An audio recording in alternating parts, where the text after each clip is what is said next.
That should be. There we go. I'll just stop the Yeah, shot. it's just come up. Thank you. I'll leave you Perfect. to it. Perfect. Thank you for your help with that. No worries. Bye. Bye. Bye. The reason Rose has joined to assist with recording the session is we have had a few technical issues with my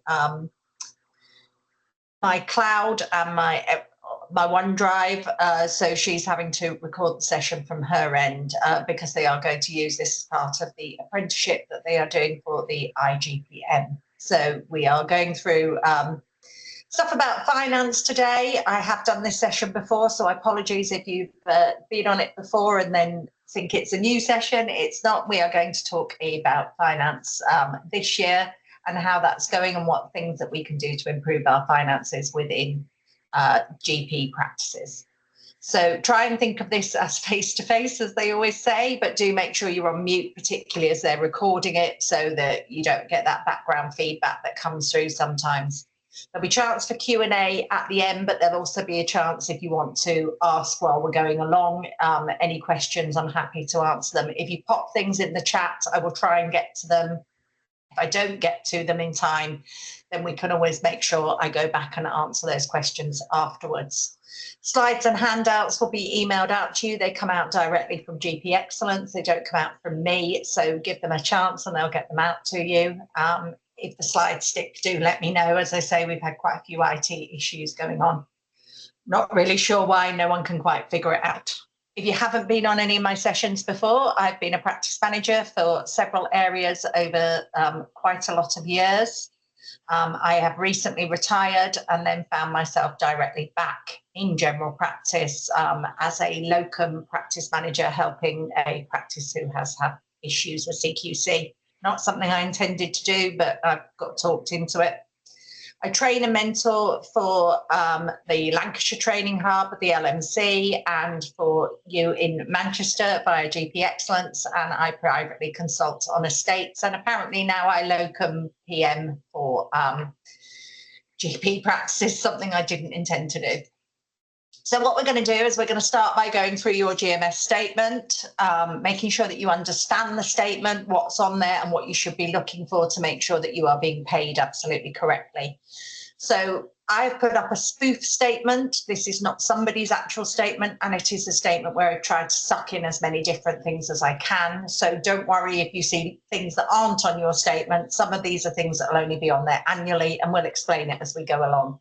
You've got your own statement in front of you, you might find it useful. If you haven't, you can follow along on the screen, and we'll make sure that you fully understand before we end today's session. So at the top of your statement, you will generally see your full amount of money that you are to be paid, and then there will be a minus line, and that's minus your out of hours payment. And your out of hours payment generally is the things that are happening when your surgery isn't open, and we pay a payment towards that out of our global sum. And if you come down a little bit, I've highlighted a few bits in yellow to just direct your attention to them, because there's an awful lot of stuff on here that won't necessarily affect your day-to-day working within your practice. So if we come down a bit, you'll see your calculation of monthly global sum payment, and that can change as we go through due to our capitation. So the reason we look down and look a little bit further at the line where it says capitation of monthly payment, it will give you some dates on there, and that's when your capitation is being looked at. So 4 times a year, your capitation will be run and checked, and that capitation will change your amount that you will receive in your global monthly sum payment. The reason that matters is because it works it out on the 1st of that month. So that will be the 1st of April, July,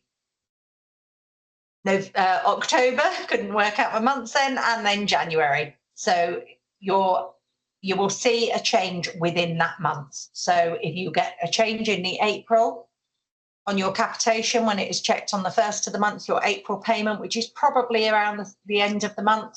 Some of you may still be being paid on the 15th of the month, as they are in some places. And that should show a change if your capitation has changed in that time. And that's important because I'm going to give you a scenario. We've got December, you have got a new nursing home opening. That nursing home has got 100 patients, and somebody brings in the old purple GMS1 forms because they can't cope with online signing up and registering patients. So they bring you 100 of those in. But it's December and you've got Christmas and you think, you know what, I'll do that when I've got full staff in on January the 2nd. If you've left it until after the capitation has been run on January the 1st, you will not be paid for those patients for that entire 3 months. If we are talking about a nursing home, and I've picked that just because that's probably the only time you're going to get a massive lump of patients all at once, they are also paid an extra amount of money for those patients on your capitation, and that is 3 months' money you are missing.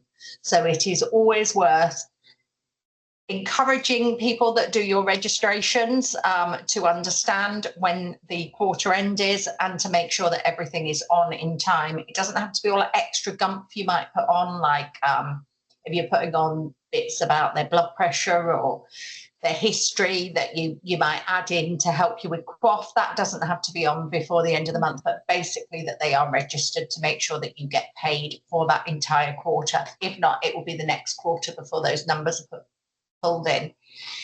If you really want to take it to the extreme, you can look at when your deductions are run and come out of your surgery to make sure that that fits in line with those quarters as well. That's up to you.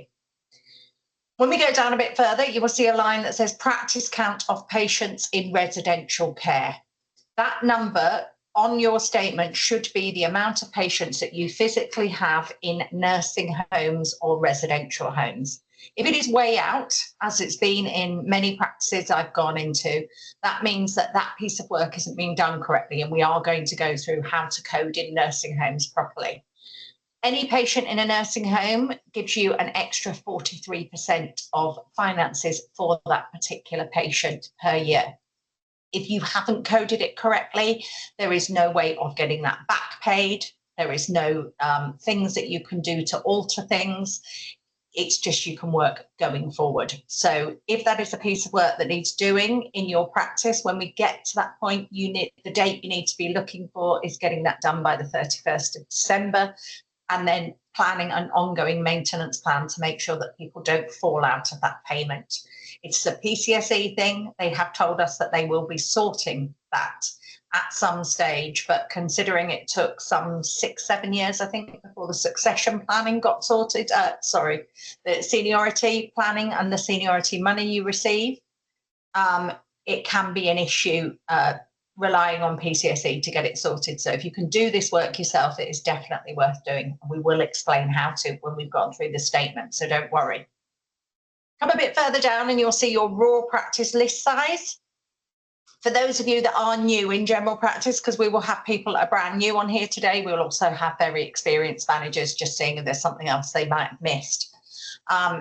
A raw practice list size is your actual list size. So if you go onto EMIS System 1 or whatever your system is, and you run a search and see how many patients you physically have, that will be your raw practice list size. Very little is paid by your raw practice list size. Most is paid, as you'll see on the next page, by that one line that says weighted practice list size. That is a weighted list size. So that is giving extra money for certain people, like the people in the nursing homes that we have already just described, but also various other things. And we are going to go through that on the next slide. If you go back here, you will see that your raw list size is often smaller than your weighted list size because you get extra money. The only way that that should be less, or will often be less, is if you run a university practice. And the reason for that being less is because you do have university students don't often go into their doctors. They are more likely to go to A&E with a sports injury or a drinking injury than they are to turn up at their doctors for a routine appointment. So it is assumed in a university practice you will get by on less staff. So therefore less money comes in because the weighting on the age group of that group isn't very high. When we look at the weighting on our groups, we have different weighting for different age groups. So your very oldest patients, you get the highest amount of extra money. And that's because these are the people most likely to be using your services. The very young, the 0 to 4, we get a lot of extra money. Not as much as you get for your elderly patients, but you do get extra money. And the reason you get that extra money is because mums are bringing them in generally for injections, etc. And also parents probably more concerned, particularly with a first child, worrying about any signs they're seeing that might not be quite right. Any of you that have got more than one child will probably know that when you get to your second or third child, you've probably seen a lot of these signs before and you're less likely to go to the GP. But it's worked on the age of your child. You will see that you get more money for women than you get for men. Any of you on here, I know as we're being recorded, you may not want to speak out, which is fine, but pop into the chat if you can, why you think we would get more money for women in our surgery than we would for men. I'm sure some of you have got an idea.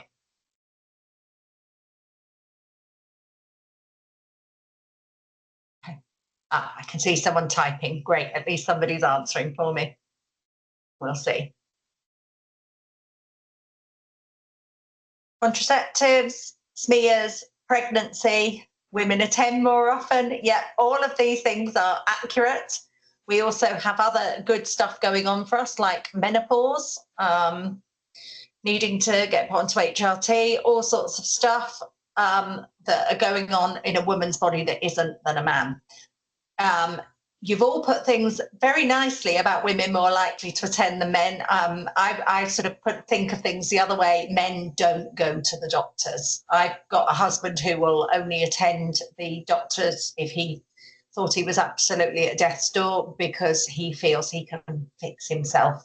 And I'm sure I'm not the only one with a husband that thinks he can fix himself. But yes, I do agree things are changing, more men attending than ever before. I think that's a very good comment. And I think some of that is some of the stars talking out about things that have gone wrong for them, things like prostate cancer, and men are sort of moving forward. We also don't have the same reasons to bring men in. So men have to come in and ask for a prostate test, whereas obviously women are invited in to come in for a smear test. So there is a difference in the way people are treated, but yes, it is changing more, and that is a really good thing. Obviously as well, men tend to end up with a lot more sports injuries, and therefore they go straight to A&E, maybe because they'll need an X-ray or something rather than going to their GP. But there's nothing we can do about the age differences, but we can do something about those in residential care to make more money. When we go on to our next page, you'll see a few different random things on here. And these are things that you need to consider that you are being paid correctly. So you should be looking at your statement when it comes in. Don't just look at that top figure to see how much is coming in, but look to make sure that everything you should be being paid for is actually turning up and on your statement and you have been paid correctly. So if we start at the top, this is a one-off thing. You may not see this. That is a GP Rep G, which is retainer pay. That is if you have a retainer doctor.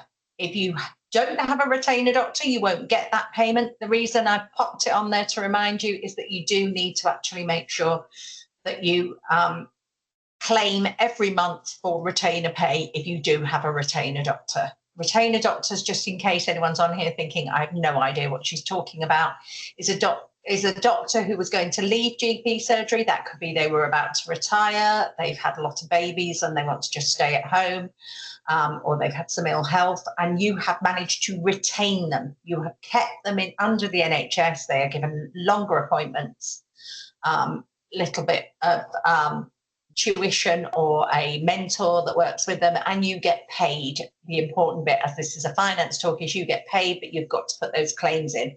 When you have put those claims in, you need to make sure that they are actually showing up on your statement, because finance don't always manage to get it right. So you need to double check. Then we come down a bit further and you will see codes for your rates coming in. Your rates probably come in annually on a form for you with all the direct debits laid out. So you only have to send that in once. And once they've sent that in, you will get paid each month if you're paying by direct debit monthly for your rates. Your water, I personally would suggest that you send in your water every time you get a bill that comes in. Now, this doesn't count for people who are in NHS properties or similar, who have a big service charge, and the service charge includes the water. You may not actually see that money coming in because you can't really claim for something that's part of a big service charge unless you've got an agreement for getting back your service charge.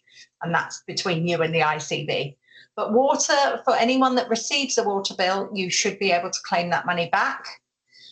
You will have your water accounts that will come down and then the dates of the bill, and that's how you should see it on your statement. Although only this month I've seen it changed, and they just put as per email with attachments. Very strange, but things can be things can show up differently. Generally, they do the amount if there's just the bills that you're claiming for. I've just done a big back payment, a big back claim for a surgery.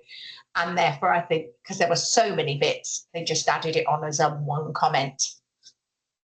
It is always worth going back. You could go back for 3 years. If you have not been the practice manager for 3 years at your current surgery, you don't know what's happened before you. So it is always worth going back and having a look at every water bill and seeing if they are showing up on your statement, and going, I'd send you out a spreadsheet after this to just keep track of it. You can do it any way you choose, but just have a double check because there can be an awful lot of money held in water claims. I have yet to join a new surgery and not find money that hasn't been claimed. So it is definitely worth going back and having a look through. Then there are 2 types of QOF payments that you'll see on your GMS statement. There is your aspiration payment, and then there is your annual QOF adjustment. So your aspiration payments you will see every month. These used to be 70% of the total value of your QOF divided by 12. It is now 80%, so there has been a change. We have also lost some QOF points, so this year you are expecting to see less money going into QOF because they said they have fed more into the global sum. Questionable, but we'll see. So with your aspiration, basically if you go onto CQRS and you can run a report and you can see the total amount of QOF that you can possibly make across the year, divide that by your percentages and get a 70% figure, an 80% figure of that, because we're now on 80%, and then divide that by 12, and that is the amount your aspiration will be. When we get to year end, they will do an adjustment. So if you have managed to get 100% on your QOF, you have made every single point, then you will look at your QOF payment plus any adjustments that have happened during the year due to capitation, which will change things on your final QOF payment. And you've hit that 100%, that will be the figure you will get for your annual payment minus the 12 aspiration payments that you've already had, which will lead you to a final figure. And that final figure should appear normally in May on your statement. Sometimes it's been pushed back to June, never before May. Just a word of advice that when you are doing your accounts, working with your accounts, that figure should be sucked back into the previous year's accounts because it is part of the previous tax year.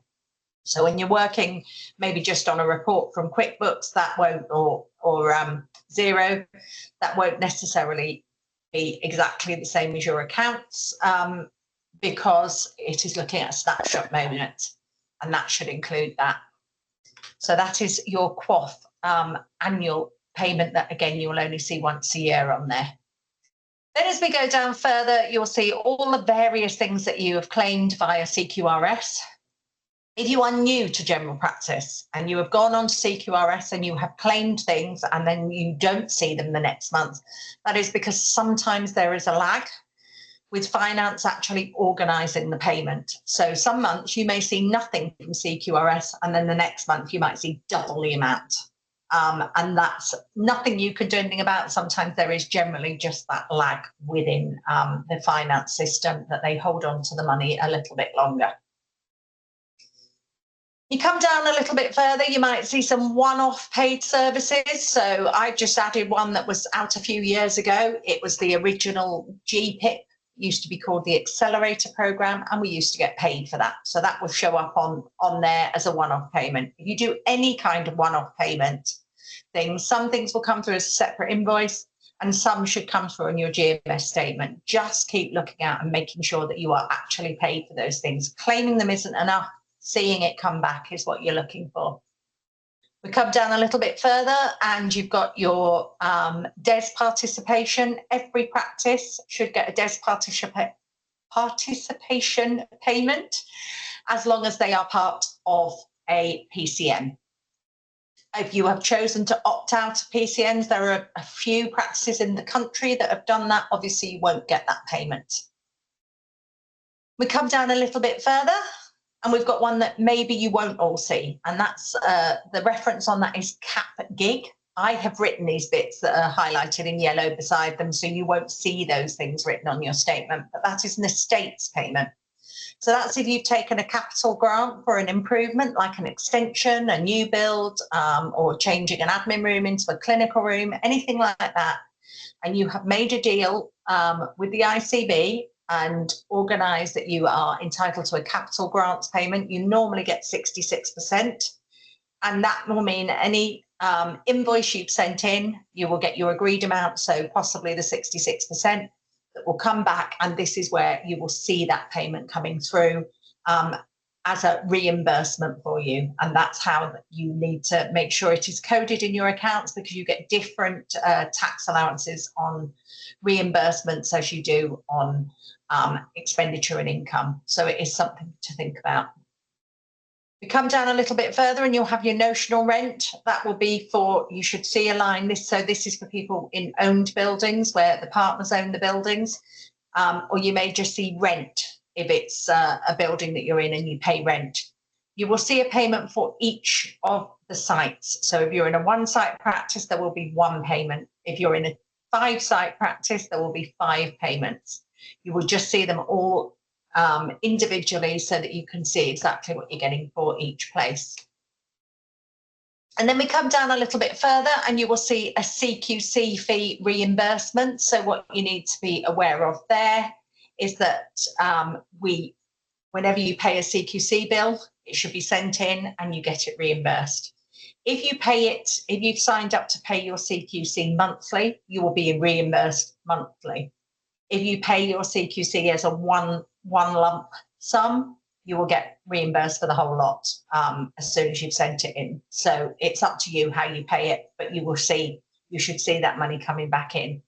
Do check these things again. The only time I've ever known finance pay more money than they should have done, because normally they seem to find ways of paying less, I got paid someone else's CQC fees. I knew it was theirs because they were paying monthly and I got a monthly amount appear on my money, which means that the person who should have got it didn't get it. I rung finance and got it sorted, but if I hadn't done that, it would have been up to the other practice manager to notice that. And if people aren't reading their statements, they can miss things like that. Then you come down a little bit further and you will see your pension contributions. Pension contributions, it is really important to make sure they're correct on there. So what you will see is any doctor, that could be a salaried GP, it could be a partner, who is in the pension scheme. Not all of them are. So if you're new in general practice or it is a new practice to you, it is worth checking and finding out who is in the pension and who isn't. And then you should see their names there. If someone's name's appeared and they have opted out of the pension, that needs sorting straight away. But also, if somebody is in the pension scheme, but they are not, their names aren't showing on there, then you do need to make sure that you get that sorted. And the reason is when PCSE sorts something out and finally realise somebody hasn't been paying their pension correctly or they haven't been taking the pension money, they will take out everything owing all at once. If you're in a small practice, for instance, that can wipe out your entire statement in one go. You could find if you haven't planned for it, you don't have the money to pay your staff. So you need to be really careful that this doesn't happen to you. And as soon as you see an issue, you need to start trying to sort it out with PCSE, which I will say is probably anywhere between a 4 and 6 months process. and then put money by to cover those pension payments, you will see your employer and employee amounts coming off your statement, but your employee amount should also, for salary GPs, be coming off of their payroll. You will see that they are paying that through their payroll, and then it appears back over here, and this is how it's worked out for us in general practice. Your partners, you will have to sort out their drawings according to whether they're in the pension or not in the pension. If you're unsure, ask your accountants. But they will cover the employer and employee part because they are both as a partner. The two times that the biggest problems start to happen with pensions generally is if you've got a new trainee who has just passed and then they come to you straight away. You are their first job outside of training. That often takes a few months to get sorted for them to come onto your scheme, because it's slightly different than their training pension, and it does seem to confuse them at PCSE. The biggest problem is if you've got a salary GP that then becomes a partner, and that can then cause all sorts of issues, getting them to become off the salaried piece of way of paying their pension and on as a partner. You often have to stop them, get everything refunded and restart again if you come into a practice and there's been an error, because it can take quite some sorting. Excuse me. So we will move on just slightly. Why are we doing this? Well, we're doing it because it's a very challenging time in general practice. We are being told that this is the best time to be in general practice. We're being told that there's more money than ever before from our new government. Unfortunately, there is more money coming in the global sum, but there's a lot more things going out. So sometimes you need to work through that and make sure that things are that you know exactly what's coming in. Sorry, excuse me, there is a comment from Lisa. When I allocate payments on zero, sometimes the money's out by a small amount. Can you challenge it? As sometimes I think for the length of time it will take, it's not worth chasing. Only you can answer that, Lisa. I tend to work on, depending on what I'm doing. So when I've been working in a practice and everything's running relatively smoothly, which it generally is when you've been there a while, I challenge everything. And sometimes I do it just for badness, to prove that I will actually always challenge. I did find when I used to work under Blackpool and I challenged everything, mine stopped being so out. I don't know if it's coincidence, but it happens. If I've gone into a practice and I'm sorting out a mess for them, at that point, I don't challenge the small stuff because of the amount of time it would take me compared to the bigger things that need doing. I totally agree with you. Sometimes it is not worth it for 10 or 20 quid. So you've got to allocate your time on that. But if your practice is running nice and smoothly and you're fully staffed and you've got time to do it, sometimes if you do it, start challenging a few things, they take a little bit more care with yours going forward. I hope that's kind of answered your question.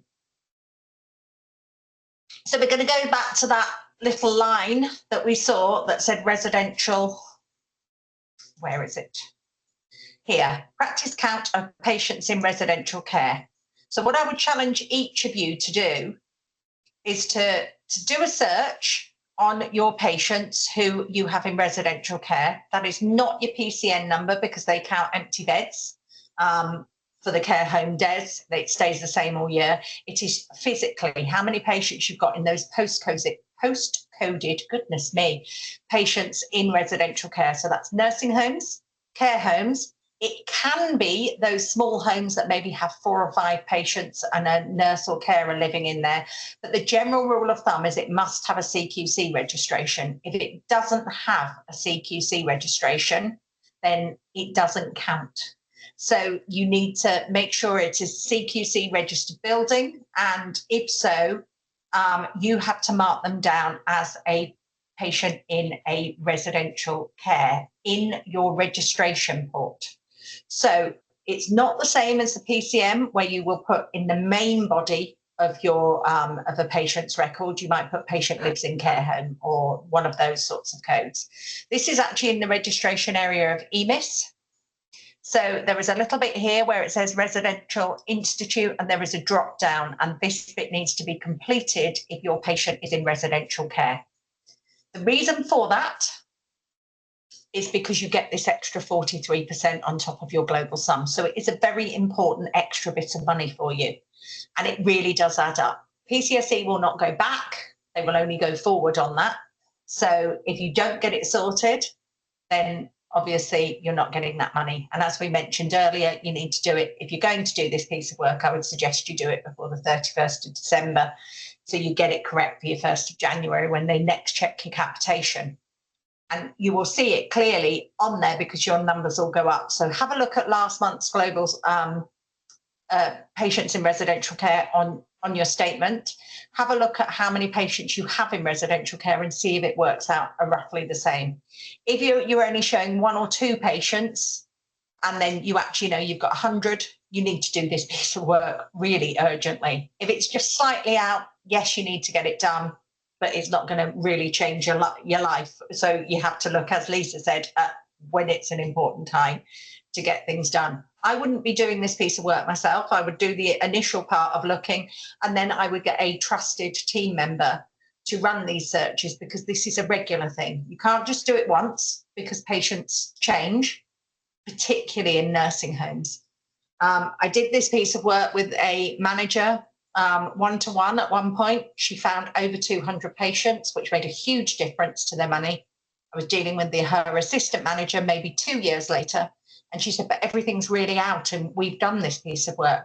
They'd done it once, they hadn't maintained. So you will find that you need to run these searches at least quarterly. You need to recode people if things are going wrong. If someone in your registration who's doing your registrations has been on holiday and someone else has picked it up. If they haven't had that piece of training, how to do it, or often it's on change of address. So you'll get people who have left living at home and they have moved into a nursing home. And at that point, you need to go back when you do the change of address and alter that bit of residential institute. The only thing I will say is if you are on System 1, there is something inbuilt that sorts this out for you. So if you are one of the few System 1 practices, you are probably in a much better position and it will be correct. But it is still worth a little check. I am not very good at IT. If anyone's been on my sessions before, you will have heard me say that IT is not my strong point. When I was doing one of these sessions, somebody found a much easier search for me to pull out exactly what had been done, and she allowed me to share that. It was a Lancashire practice manager, and she has allowed me to share this as often as I want. So when your documents come out, you will see that one of the documents doesn't have my name against it. That is because she sorted out a search for you all to use, something that I would have probably gone a much more long-winded way of doing. So hopefully that will help you. So we're going to talk a little bit now about the global sum payment, just to make sure you understand how to sort things out. And this is, again, if you are working in a practice that's not agenda for change. So you have to negotiate with your partners any pay rises. It is useful to understand and know how to do this. So we're going to take you back to March 25. And our global sum then was £112.50 per patient. Then it went up the first rise to an increased amount of £121.79 per patient. So to work out roughly what you're going to get, you take the new amount minus the old amount. So £121.79 minus £112.50, which gives you £9.92. Times that by your weighted list size, and that will be your approximate annual amount you're going to receive. And that's where your negotiation for your start point would be to work with your partners on working out any rises that you can give your staff. If you are looking at that kind of thing, you have to keep in mind any uplifts you've already given due to minimum wage going up if that affects your practice. You also have to think that if you have salaried GPs and they're under the model BMA contract and they have DDRB in their contract, because they don't all, but you need to check, you must give the percentage to them because it is contractual. Anyone else, unless you're an agenda for change practice, is not contractual. So then you have to work with your partners. Some of you may have great partners that will just happily give the rises you suggest. I've also worked in practices where they've fought against every rise. So you need to maybe persuade them about retention of staff and how expensive it is to recruit, as opposed to keeping your staff with that smaller pay, a small pay rise at least. There has been a second further rise, with the global sum now reaching 123.34. So that's another 155. So if you've already completed that above work, you can do the same by looking at that £1.55 times your weighted list size to look at any extra money you may receive. Do remember, when you're working out pay rises, that you need to think about NI contribution changes, and all suppliers are increasing costs due to those NI employers increases. So your other costs may go up. So you need to bear all that in mind. Do also keep in mind, this year, the global sum increase has increased, but our QOF has decreased because points have moved from QOF into the global sum. And QOF is now at 80% aspiration instead of 70%. So you're going to expect that smaller lump sum than you have previously. So keep all of that in mind when you're working out any pay rises, and also, of course, keeping in mind things like on costs that you have to pay your team, their pension, and things like national insurance for employers. So currently, or it was, sorry, not currently, but previous to the changes, employers used to pay secondary class national insurance at the rate of 13.8%. But more importantly, they didn't start paying that until someone was earning £9,100 a year. In the last budget, it was announced the rate would be increased to 15%. So you've increased it for everyone anyway. But also, the more important bit is that you would start paying national insurance from when a staff member earned £5,000 a year or more. So if you're in a big surgery, and within that big surgery, you have a lot of part-time staff, you will find that you had a lot of staff before that you weren't paying NI employers for, and now you are paying it for all of them as well as everybody else, and at that higher rate. Personally, in my last practice that I've just retired from, when we got our global sum increases, and then we compared it, it was an agenda for change practice, and we compared it to the NI increases for employers, we were actually having less money in the surgery than, not more, as you would expect with an increase, because so much more NI was going out. There were a lot of part-time staff. So that made a huge difference. So that is something to keep in mind within your practices.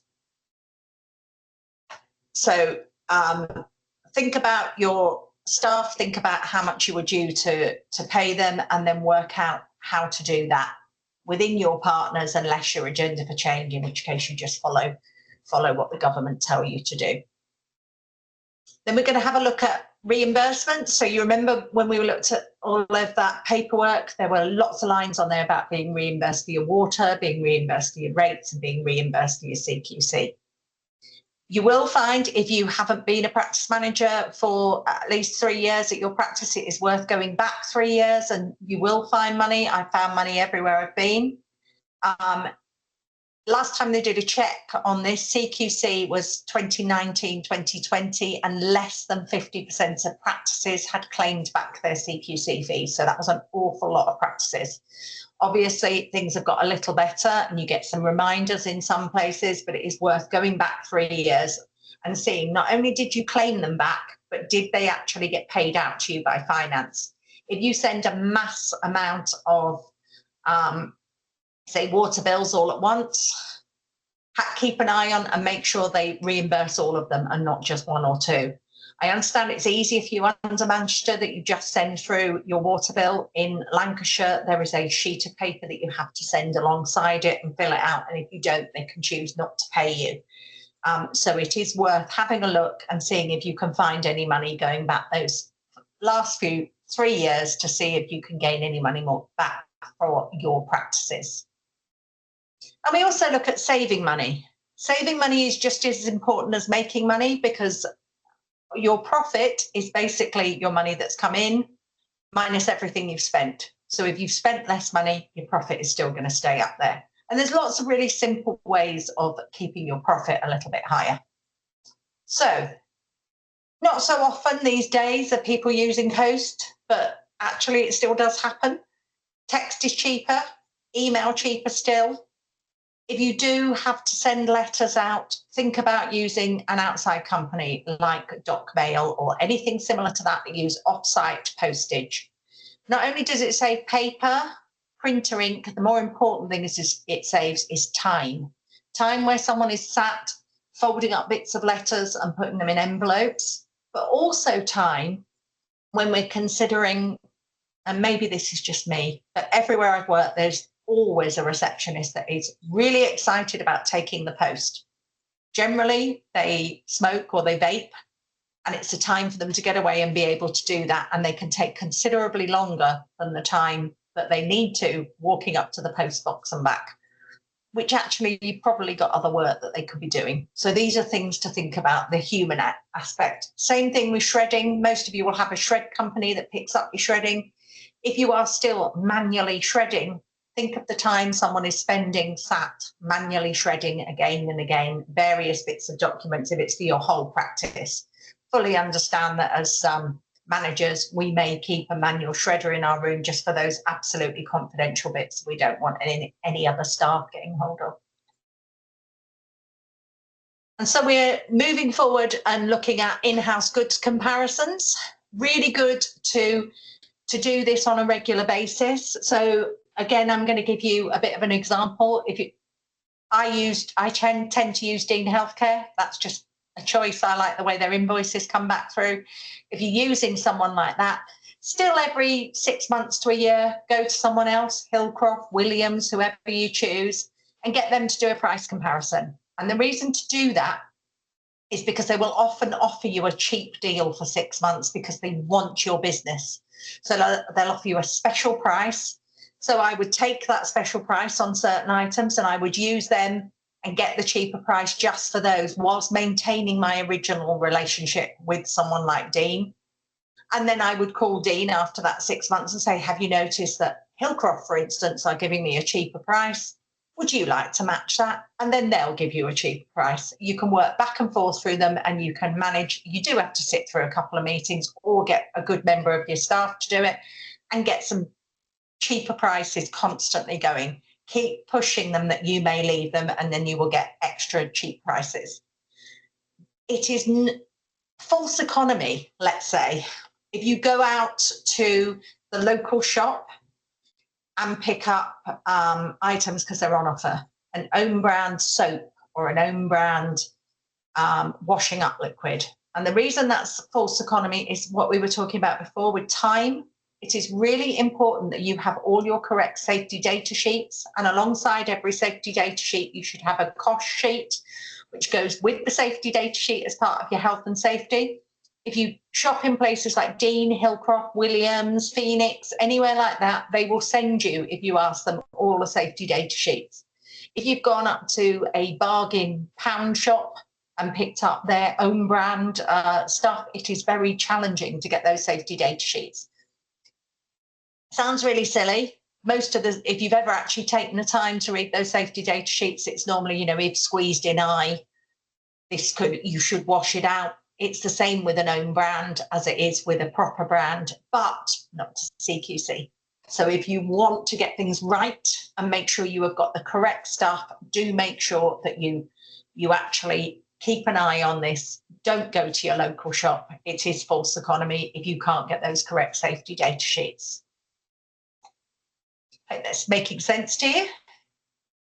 Notional rent, another big one. So every 3 years, you get the opportunity to have your rent checked. Used to be that you had months and months to sort this out, as long as you hadn't signed the forms. Actually, now it's changed. You have 12 weeks. And if you haven't signed the forms within those 12 weeks and got a surveyor to start doing this piece of work for you, then it is deemed that you don't want any increases that have been suggested to you and you will remain on what you were on before.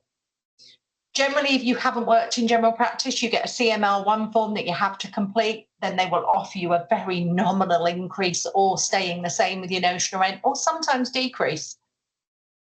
unless you are a surveyor, a qualified surveyor, as well as a practice manager, you will need to get a surveying company to then check and challenge against the district valuer to ask for more money. If this hasn't happened in your practice for lots of years, it might be a big sum. If you're going to do that, there's a couple of companies that do it. GP Surveyors is one, BW Healthcare is another. I've put BW's details on there. Just simply, they've both always got me the same sort of amounts. I always feel slightly beaten up after GP Surveyors have worked with me because they go in really hard. But that may be just the occasion that I've dealt with them. I find BW just a bit softer, but still get me the same amounts. But if you have got to the point where you are working on something like this, do make sure that you get someone else involved and get them to do a challenge for you. You only pay a percentage of whatever it is they find. So if they find nothing, you pay nothing. If they find you a lot of money, yes, the amount will go up, but you would have never got that money otherwise. So it is worth having a look at companies like that. And we'll look at our workforce planning. And you may be thinking, workforce planning, what on earth's that got to do with money? Well, our staff is our biggest commodity. Don't replace staff like for like. Think about change. Is there something we can do that would be a little cheaper, a little more reasonable? Is there an R's role, depending on how your relationship is with your PCM? Is there a digital solution so you can replace maybe some of the hours but not all? Or can we upskill some current staff and bring in lower down, which then retains your staff because they feel there is a hope of moving onwards and upwards? Are all your staff working correctly anyway? Have you got nurses that will take blood? Because do you know what? I really like that. And it's an easy clinic or a wound care clinic. That actually an HCA could do. Are you giving a band 6, band 3 jobs to do because they like it? We all know nurses can be quite challenging because they want different things done differently. So it is worth having a look at their work patterns and seeing, are they working correctly? Also, managers doing some real basic work. I had a session with a manager, not from Manchester, who was regularly losing her assistant managers. Nobody stayed. And when we dug into it, she was giving them some very basic things to do, such as photocopying for half a day a week. Not only was that a waste of someone's wages at that level doing such a menial task, it also didn't enthuse them, so they would move on. So sometimes you need to look at what things people are doing because they've always done them and actually think, could this be done by someone whose wages are a little less? Sounds cruel, but sometimes we need to think like that. Think about your fees. Are you charging enough? When did you last update your fees? If you've got local, I mean, you're in Manchester, so there will be travel vac clinics around. Have a look. Are your nurses charging less money than a local travel vac clinic for injecting people on private vaccines? If so, up your prices. Look at the fees that you're charging for letters and reports. There are companies like IGPR, I don't know the names of others, that's just one I've used, where you can do a time study versus costs that they charge. I actually changed the doctors in my last place to put everything through IGPR to save them doing the work, but IGPR tend to charge more. The patients paid the money came in, the doctors and the staff had to do very little work, and actually the fees went up. We got more the next year instead of less, even including IGPR's fees. So it is definitely worth having a look at to save time as well as make money. And there's a few companies out there that do that kind of thing. Mainly if you've got a lot of private work going through, so some of the more expensive areas probably would get more money out of that. Within your claims, make sure you check against EMIS. So you've got underlying data against every claim. If anything is wrong, so that's going back to sort of what Lisa said, sometimes you can see that things are incorrect. They're generally incorrect in favour of the ICB, not of the practice. So if that happens, couple of screenshot of your search, especially if you're using Ardens or something similar, screenshot of what they've managed to get and email it across with a complaint. That can be a real quick one to do, and you can actually find that you they generally just give you the difference in the money. It's definitely worth looking at that underlying data. It's often, especially around flu time, when there's lots of big numbers going through, they seem to miss people's stuff. Do also check your end of year QOF payment by going on to CQRS, like we mentioned before. Look at your year end payment that you've been given, and look at what the full amount of payment says on CQRS, and then minus your 12 aspiration, and that should be your lump sum.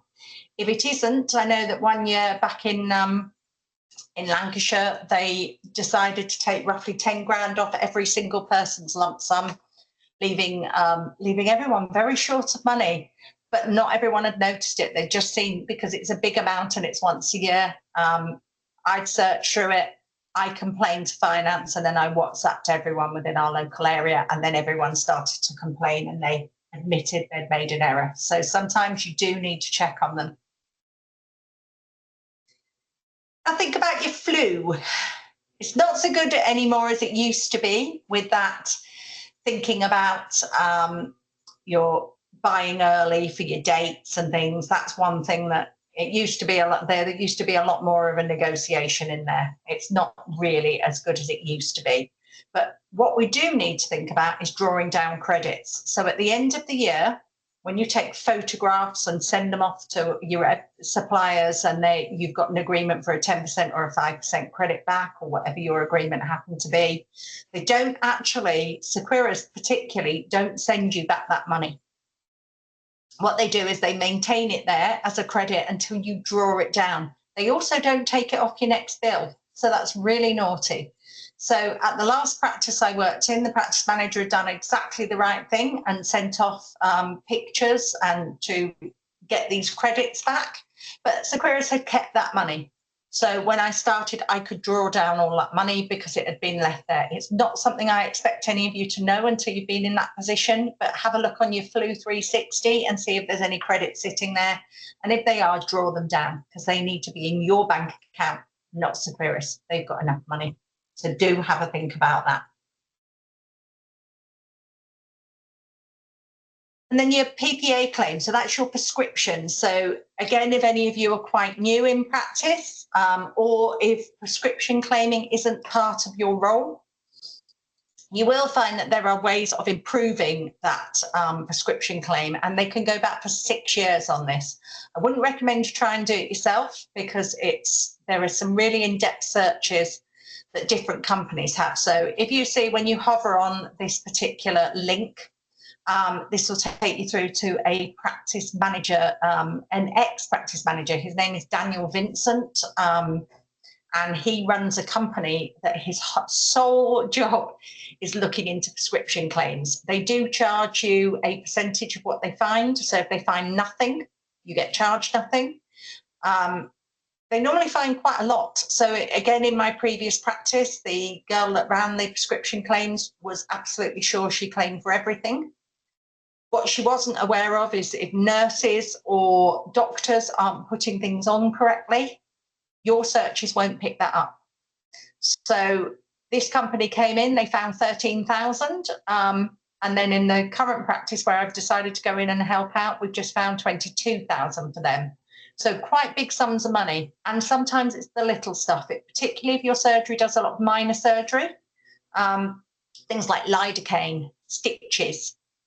Doctors aren't normally sitting there doing all these prescriptions for all of those different things, but actually they add up over 6 years. So this company can come in, find all those prescriptions for you, which is really useful. Then you've got that piece of money. And then they charge you a percentage of what they find, but definitely worth doing. If you haven't done it before, you might find a really nice big sum of money. It's definitely worth looking at. I think one practice, they found something like 80,000. Not sure how big that practice was, but it was a huge sum of money. So definitely worth a thought.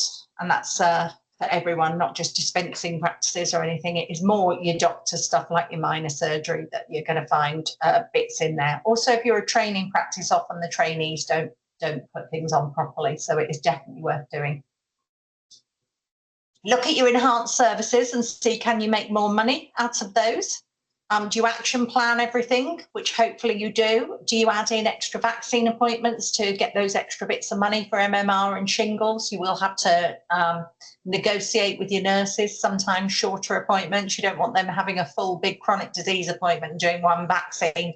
Maybe that's why it's good to section off some bits and keep those appointments short so that they are vaccinating and you are making maximum profit. Do you do things like your weight management? Do you add to digital plans? So this can avoid people coming in to see a doctor for this, but you can send out a link on your Accurex or whatever you're using for your text, and then they can join that. And as long as you code that as a referral to digital weight management, as long as they fall into the correct categories, you can make some money through that. So that is worth having a look at and having a think about doing that. I will send you out, when you get everything coming out, you will get an action plan for weight management. If you follow that, that should help you, but you should be action planning everything you do to make sure you get maximum money in. I'm sure you're all on cloud-based accounting by now. I hope so. If not, make sure you switch. If any of you are using either spreadsheets or you're on some of the more old-fashioned ones, Sage, Iris, that sort of thing, and get yourself onto something like Xero or QuickBooks. It's not only cheaper to run, you generally get really good reports from them, and everything gets sucked in from your bank account, so it takes you a lot less time to be typing up and doing.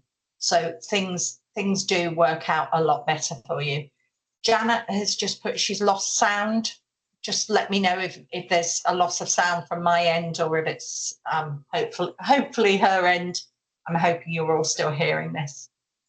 So with your cloud-based accounting, make sure you really spend a bit of time learning it as well, so you're coding things correctly. The better you code, the better reports you can pull out, and you can pull out reports maybe of last year and then this year and do some comparisons yourself, so you can see if there's an area you're losing money, and then work on that to make sure that you make that money back. So any issues then is definitely worth having a look at to make sure that you can find any money that you are possibly not claiming. You should also have a business plan for your surgery. Your surgery is a business. Everybody should have a business plan, and that will include finance and look at showcasing areas that you are improving on. You should look at succession planning in that. There's all sorts of parts, but this is a finance talk, so definitely your finance should be in there. There is going to be a training video made which comes with resources on how to write the perfect business plan if you haven't got one, or if you've got one and you feel it's a bit outdated. So at some point GP Excellence will let you know, and that video will have been made. But at the moment, if you haven't got a business plan, it is something worth thinking about to make sure. And on a personal note, with a business plan, it is also quite good to look back on the year, see what you've succeeded on that you've got planned in your business plan, and use that if you're negotiating a bonus, if that's something you do in your practice, because you can prove some good work you've done. VAT. Is there anyone here, before I take too long on this, who's working in a dispensing practice? Nope. Okay, so I'm going to really just whiz this through, and that is, if you ever decide to work in a dispensing practice, but you think you know all about VAT, dispensing is nothing like normal VAT. You're using something called partial VAT. If you are doing that, you just need to make sure that anything that comes into you under dispensing, that you get that worded on your invoices, because you can claim more VAT back, particularly big jobs like extensions and things. I'm not going to go into it in any great detail. If someone is in a dispensing practice and they don't want to speak up, I understand that, but please just contact me and let me know, and I will see what I can do to actually assist you and help you with that without taking up everyone's time, because I know Manchester isn't particularly dispensing. Excuse me. And the final thing that we're going to talk about today that I feel is really important for you to all understand is working through and understanding your accounts.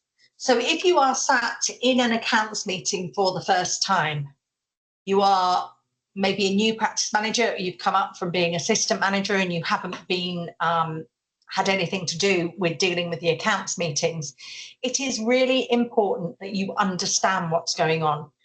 You'll always have a new partner that will come in and they will nod away as if they understand everything. And after the accounts meeting, they'll say, I didn't really understand that. Can you explain it to me?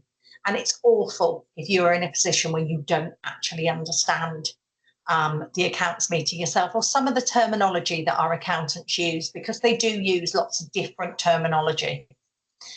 So we're going to start with something really basic, but may not be understood by everyone. Does anyone know what accrual-based accounting means? I can see no one's being brave, so I will explain it to you. And I'm going to explain it by actually explaining a simple basis accounting and then comparing the two. So for instance, because I am self-employed now with work I do here, or I have been self-employed anyway as a separate business on top of my wages, I use simple based accounting. And for that, that means I look at the actual account share, and when my payments come in, that is the time I use for looking at that payment. So for instance, if I do a piece of work in February, but I'm not paid for that until May, that will fall into the next account year because it's when I've actually got paid. Your GP surgeries, none of them work on simple base. They use accrual base. And what that means is you look at when that money was earned or when that money was spent. And that means, for instance, we'll take your QOF as a nice big example. You do your QOF all year, but you don't get that money until the May for that final big lump sum. So that money that comes in the May is sucked back into the previous year's accounts because that's when the money was physically earned. So that is classed as an accrual base, I can't even say it, because that is when you earned the money. It is the same with your spending. So if you are using a company like AAH or Alliance or Dean Healthcare or any of those to get in medication or consumables, stationery, you often will have spent the money maybe in March, but that bill isn't paid until late April or early May. But those bills will then be sucked into your accounts because that is accrual-based accounts. If your accountant is asking you about money you have spent or money you have earned that isn't paid until April, May, even June, sometimes the ICB are really behind with year-end payments and getting those final figures out to you. That is because you're on accrual based, and that's how they work out all of the account systems. So there are two types of account system. You at GP surgery will always be on that basis. That is how every GP surgery works. So that's your understanding if that wording is used. Next, another word that will come out is balance sheet. So your balance sheet is a snapshot in time, basically, of the assets and liabilities of the practice at year end. So that will include things like amounts owing to the practice. So they may sit in your balance sheet because the money is owed to you, but perhaps you haven't been paid it by the time it's year end, or by the time the accounts meeting has happened. And it also can be money that the practice owes for paying bills that you still haven't paid. Perhaps you're in dispute with someone. So that will sit on your balance sheet until that is sorted out. The accountants will do that, but they will talk about money on the balance sheet, and it is important for you to understand what they're talking about. The other thing they will talk about is drawings. Presumably that's one most of you know what that is, because your drawings are your partner's money that they get every month. And that money that they get is like we would get our wages, they get their drawings. Drawings are dealt with differently, or partner's money, I should say, is dealt differently in every practice. Various things to think about is whether they're in the pension scheme or not in the pension scheme. So you will have people who are paid more because that pension allocation has not been removed from them because they're not in the pension scheme. It doesn't mean they're getting more money. It means it's just being given directly to them where someone else is getting that money, but it is going into their pension. And then the accountants will figure it out at year end if there's slight differences due to their pension amounts. You will also there are different practices that save the tax for your partners. So you may have a tax account. If that's the case, you will be paying tax on behalf of each of the partners individually. And that will happen in January and July, and it will be up to you to save for those tax payments to make sure that some of your global sum money coming in is allocated into the tax account. And your accountant should give you an amount and tell you how much to save each month. If your partners take everything and they pay their own taxes, it depends how tightly the money is kept within the practice, or whether you've got the kind of partners that like to draw absolutely everything out. You need to be very mindful that January and July are the 2 months of the year when your tax payments come out. Even if your partners are supposed to save, most of you will have worked at a practice at some point where they will come to you with their hand out in January or July and say, is there any extra money? I seem to have spent my tax money or some of my tax money. So keep that in mind, that if you're going to give them a payout of extra money, it is worth mentioning, don't forget your tax bills. Especially if it's a new partner, someone who is used to being salaried and used to that being done for them. If you are expecting them to save for their tax, sometimes you do need to mention it. I know I've worked somewhere where we had a new partner who spent all their tax money, and then the practice had to give that person a loan to pay their tax because they had no idea that a bill was coming. So do keep that in mind. When you get your paper accounts or online, depending on how they come to you, it will say partners capital accounts. So the capital account is an amount of money that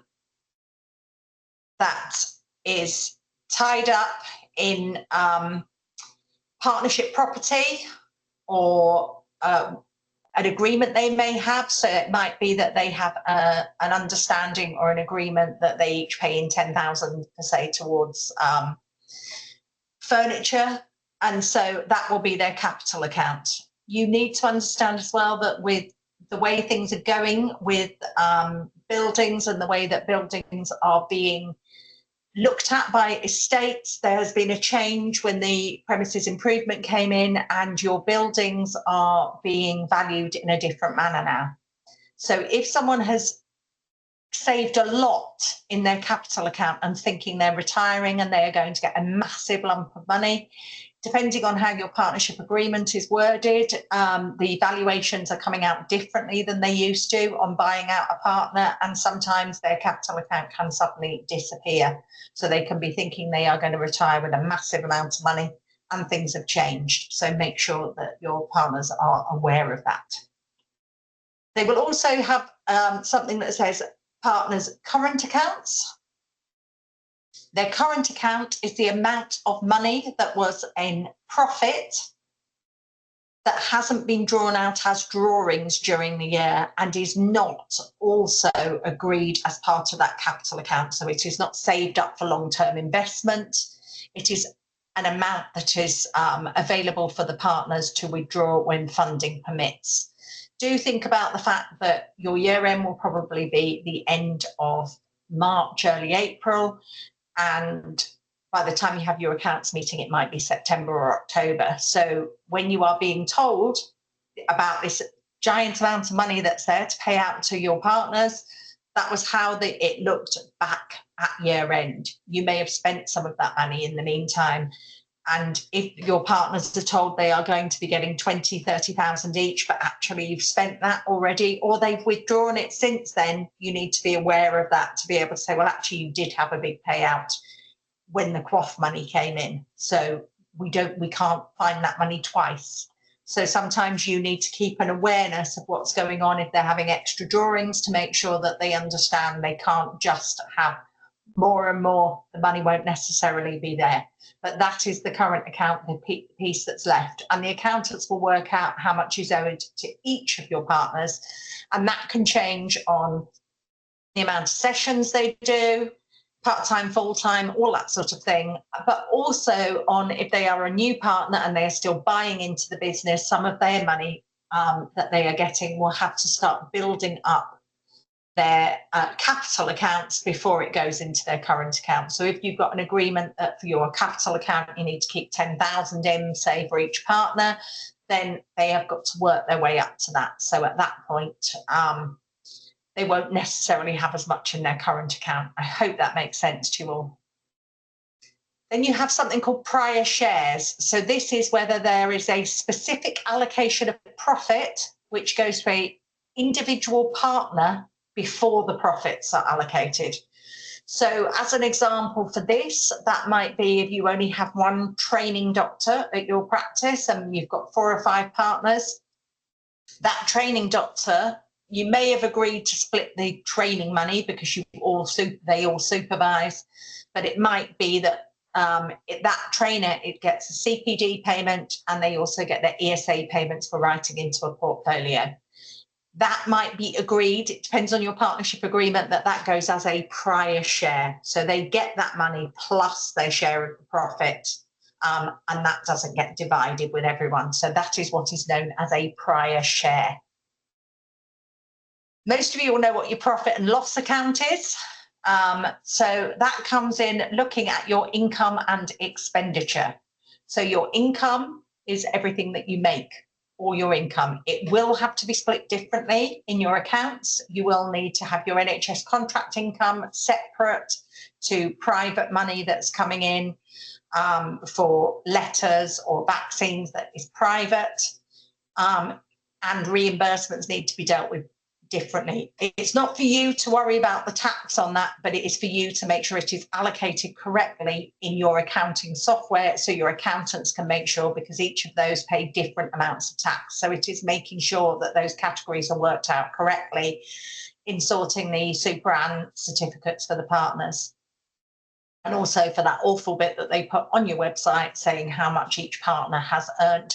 But that excludes things like training and this and that, like various things it excludes, so it makes it look like they earn a lot less.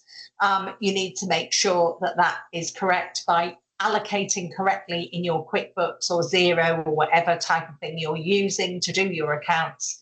Correct allocation makes a huge difference. Second half of your pages on your accounts will be your expenditure. Generally, the staff is the most expensive part, but then you will also have costing with premises costs, administration, finance, depreciation, all sorts of things. Again, you need to make sure that you code things correctly because they will look at year on year to make sure that things are allocated correctly and that there are correct taxes, not only correct taxes being paid, but also that they can see if there's a problem because, say, maybe one year you were spending an awful lot on something and now you're not. You can find that people have forgotten to do things. I know a friend of mine became a practice manager somewhere and the girl had, prior to her, had claimed back all the rent, but she'd forgotten to pay a couple of the rent bills, and NHS properties had taken a long time to catch up. So when the accountants looked, she seemed to have paid a lot more rent, paid a lot less rent than she had had reimbursed to her.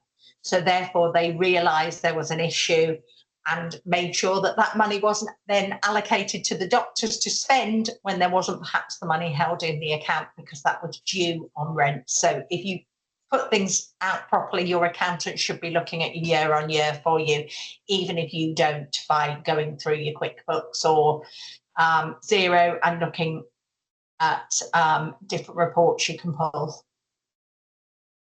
Your PCN, just quite important to know, your PCN surplus is generally looked at for your tax purposes. So even if it remains in the tax account, if it remains in the PCN account, in practice, people are being charged tax for that money surgery by surgery. So whatever your allocation will be down to the size of your practice or however your PCN works it out,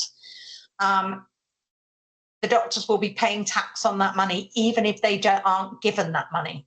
So therefore, this is why quite often doctors are saying, what are we getting back out of the PCN account? Most PCNs will pay out at least the 50%, which covers the tax. But that's up to your agreement with your PCN. If you're in an incorporated PCN, so they've become their own company, it is slightly different. They don't have to follow the exact same rules, and that is a discussion, again, to have within your PCN. And make sure that your accountants are aware if the PCN is incorporated, because your directors will be getting dividends as opposed to drawings and shares coming back into practice. So they will make they will get a different way of being paid, which can be more beneficial for them for tax purposes. But that is definitely down to each individual to have a look at.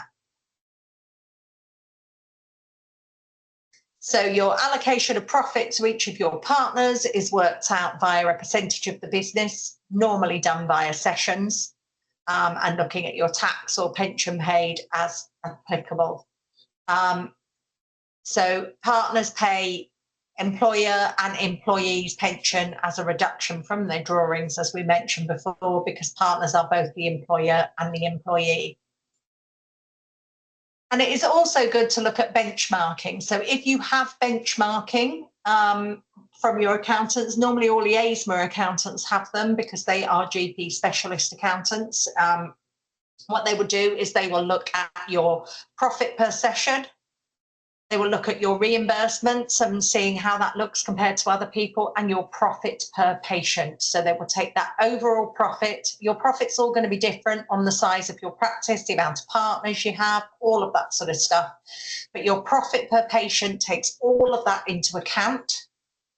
And because of that, it will look at how well you're doing compared to other places. You need to be very mindful when you're speaking to your doctors that sometimes things will look that they'll go against that by the fact you pay your staff better. Obviously, if you're in a practice that keeps all its staff on minimum wage, you may get more profit. It doesn't necessarily make it a nicer place to work. So therefore, sometimes it's not just about the money, but it is worth looking at that profit per patient. And if you're way out from other practices who you pay similarly, it generally means that you are not pulling in the money that you should be pulling in, or you are spending a lot more on some expenditure that could perhaps be calmed down and changed, so that you have a little bit more profit coming in.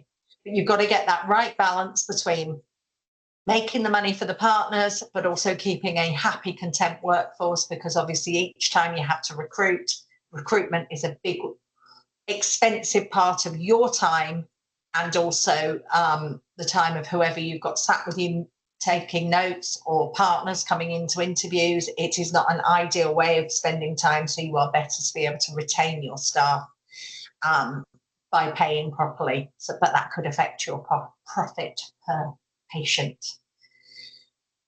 Whew, seems like a lot of talking. We will go on to any questions that you may have. I'm hoping today's been useful. I would recommend, if nothing else, you do a few little things. So first thing that you do to try and sort out and make yourself a little bit more money, if we go back to that residential and nursing home coding and make sure that is showing up correctly in your bank account. Have a look at your reimbursements and go back 3 years and make sure all that water and rates and rent has been claimed and actually paid to you, and ensure that is done correctly. If you have time, do one of these in-house comparisons. Every 3 years, do look at your notional rent and make sure that you query it, because they will not always give you enough. Do have a good look at those fees and see if you can claim a little bit more, and do contact either Daniel or someone similar. And if you click on that link, it will get you a little video that you can show your partners to see if they're interested in doing that. But again, you're only paying them if they find money. So these are all things worth looking at, and then get that business plan done as and when you have the time, energy to do it, or wait for the training video so you can learn. And hopefully the understanding of your accounts is something you can have a look over those slides when they come out to you and have a think about, just so you feel a little bit better in that accounts meeting. We have got a January session on succession planning. We've also got a series of videos due to be made. I have announced to GP Excellence that I will be retiring from them, as well as my other job and from everything I'm doing, at the end of March. So because of that, and because they haven't got people in place yet to take over and do this teaching and training from April, they've asked me to make several videos that will be used also for this apprenticeship scheme they're doing. So hopefully that will be at least put into place so that you'll have some videos that you can go back on. But definitely January, there is a session on succession planning, and there is also a session on the management side of the violent patients and how to manage those kind of patients that we've done a few sessions on. So hopefully that might be something that will be useful for you. So thank you very much for your time today, but we've got another 5 or 10 minutes for questions if there are any questions on finance that you need to ask. If not, have a lovely rest of your day.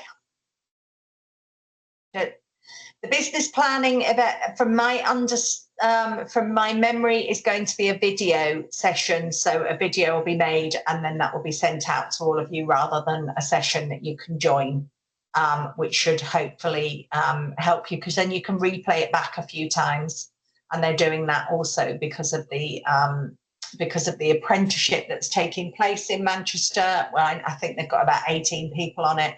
Those videos are for them to also be able to use towards their apprenticeship. So hopefully that will help you. Any more questions for today? And if not, then thank you and goodbye.